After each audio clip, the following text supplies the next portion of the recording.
Do you often end your day feeling disappointed that you didn't complete your to-do list, or feeling guilty that the piles of paper and emails were so large you couldn't even create a to-do list? Trust me, you're not alone. Hello, I'm Barbara Hemphill. Recently, I had a conversation with a business owner with whom I'd spoken a decade ago. He opened our conversation by saying, "Organization is my Achilles heel." We discussed how I might be able to help him, but he decided against it. I ran across his name and wondered how he dealt with that challenge, so I reached out on LinkedIn to see if we could have a conversation. He immediately responded with enthusiasm. We had a lengthy discussion about all the things he had accomplished in the many years since we talked. It was awe-inspiring. I asked him how he had overcome his organizing challenges, and his answer was, "My assistant." But, he added, "If I had hired you when we first talked, my situation would be much different now." I asked him, "What prevented you from working with me?" "Time," he replied.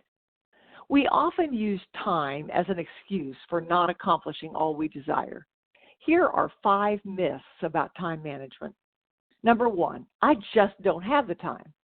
If your child comes to you and asks, "Mommy, will you read to me?" you might reply, "No, honey, I'm sorry, I don't have time now." If that child came to you with a nail in her foot, you'd have the time. We find time for what we value. 2, I just need to be more efficient. Indeed, there is value in efficiency, but it isn't the answer to being all that God intended. Instead of asking yourself, "How can I be more efficient?" ask, "How can I be more effective?" Often, it's an opportunity to use our "together we are better" approach. Who else could do this task, for example? Number 3, I don't have time to take a break. The truth is that you need to take breaks, short ones during the day and longer ones periodically. Volumes of research support that a rested brain and body is a more productive one. 4, I just need to push through. I seriously doubt it. Yes, there are times and circumstances when it is necessary, but most of us do that far too often when what we need to do is figure out a better way to accomplish our goal. 5, I just can't say no to. Yes, you can. How? By having a bigger yes. Most leaders suffer from an overabundance of opportunities and possibilities. One of my clients called for help after having 2 heart attacks related to stress.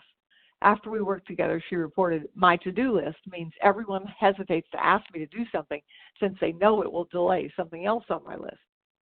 I vividly recall hearing evangelist Joyce Meyer say, "If someone asks you to do something and you don't think it's God's desire for you to do it, a good reply is, 'Thank you for thinking of me, but I just don't have peace about it.'"